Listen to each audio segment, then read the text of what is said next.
All right, guys, story time, story time, story time. If you guys are looking at TikTok now, you know the big thing that's on the For You page is, are gingers now black? Now, there's a financial side to this, so stay tuned and bear with me. I'll get to that here in a second. Now, like I said, this all originated on TikTok. One sister put up a video and said gingers or redheads are now considered to be black. And it's created a whole entire movement. It's like all that's on my For You page now. It's just crazy. And when it first started, when I first got the first video to where it is right now, I'm telling you, the videos that have been thrown up by the ginger community have been hilarious. They've been thankful.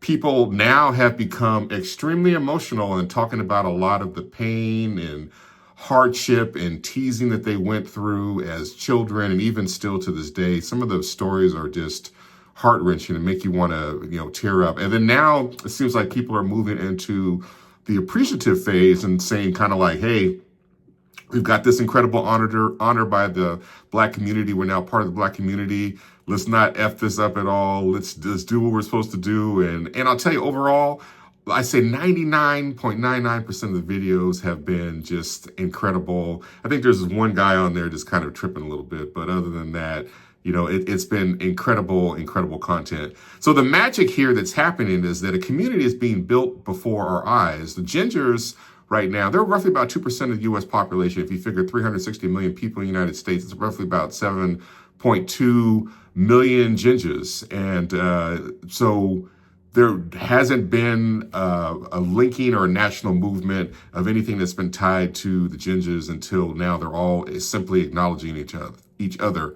And so my ginger experience, I remember my first experience was back in elementary school. There was a fellow student, her name was Kathleen. She's since passed, but I grew up in Fremont, California. And at the time, it was a predominant community. There was very, very, very few minorities that were there. I think we were one of only 4 other Black families in the neighborhood. And I'll tell you, we got teased constantly. It just was nonstop. And she got teased also as well. And if you take a look, if you just Google stereotypes for gingers or redheads and the African Americans or Blacks in the United States, the stereotypes are very, very similar. So the question is, so does that make gingers black? Well, if you look at it from a scientific standpoint, we're all Black. Everybody traces back to Africa. Google it. You'll find it yourself. It's all right there. But does that mean that everybody can claim Blackness? Probably not, because it's a culture and an experience and a number of other things, And so have gingers experienced horrific things? Yes, absolutely. From watching these videos on TikTok, it's just heartbreaking. And, there's different levels of trauma that take place that people experience. And one of the things that gingers are also acknowledging, they're like, you know what? We've gone through a lot of the same similar things that Black community has. We've seen it happen, but we realize that we are not subject to the same systemic issues as Black Americans are. So let's get into the financial side of all this whole thing. Now, within the United States, we know that there is a dominant society. It is what it is. In every country you go to in the world, there's always a dominant society in that country. United States is no different. Now, all other groups in the United States, you can generally just call them marginalized communities. A lot of them, there's a lot of cases of that happening. And if you look at the basic definition of a marginalized community, it's a group of people who experience social, economic, and or political exclusion or discrimination. Textbook, and what I want to do at this point is I want to go and rebrand the marginalized communities and call them the actual margin. This is like the financial part I'm talking about here, and simply refer to them as the profit. So rebranding the marginalized community and simply calling them the margin, and then knowing and realizing that the margin is the profit of any business. Now, many businesses rely upon the revenue from many of the communities that are marginalized to stay afloat. If you go to any particular neighborhood that's challenged, you're going to find store owners, and there's always going to be complaints about these store owners and how they treat the people that are there. But the thing is, if folks use their margin or their profit and put it someplace else, these businesses would all crumble. They rely upon the margin and the people that are the profit to stay afloat and keep going. And if they took their money and put it someplace else, these businesses will crumble. Now, I'm the last person in the world to beg anybody to take my money. If I ever feel like I go into a store or a location and I'm not being treated fairly, I'm out. I'm gone. I'm not staying around. I'm not trying to beg you to take my money. I'm not going to start a negative publicity campaign. I'm not going to go on Yelp. I'm not going to go do a bad Google review. I'm going to let the universe do what the universe does and work it out. And I have to also realize too that every person, no matter who you are, whether you're in the dominant society or you're not, or marginalized communities, you're not every business's demographic or target customer. You just have to accept that. So now if you kind of look at something similar to like Black Friday, something we're all very much familiar with. The term Black Friday means that as of November 25th-ish or Thanksgiving, most retail businesses have operated in the red the previous year. So the first 11 months of the year, they're struggling to get by. So once Black Friday comes, they are finally now, I take that back.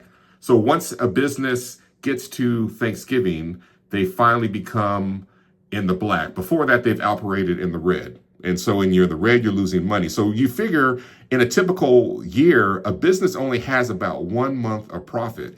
And that 1 month of profit is what keeps the business going. And if a retail business is going to die, it's going to die during the last portion of the year because it's not going to be able to make enough profit. Now, if you want to take a look at this in a political sense, and I'm not ever trying to be political at all, but most of the country, if you take a look at it, is red, except for the big cities. Now, Republicans realized something not too long ago. They realized, when it comes to looking at the map, the majority of the country is going to be red, but the big cities are going to be blue. They realize that they're never, ever going to be able to win the blue cities, but what they can do is lose in the blue cities by a little bit less. And so what they're doing is they're appealing to the margin and essentially shifting the profit over to the Republican side. And so if you have a lock on the dominant society, it's not enough to win in an election.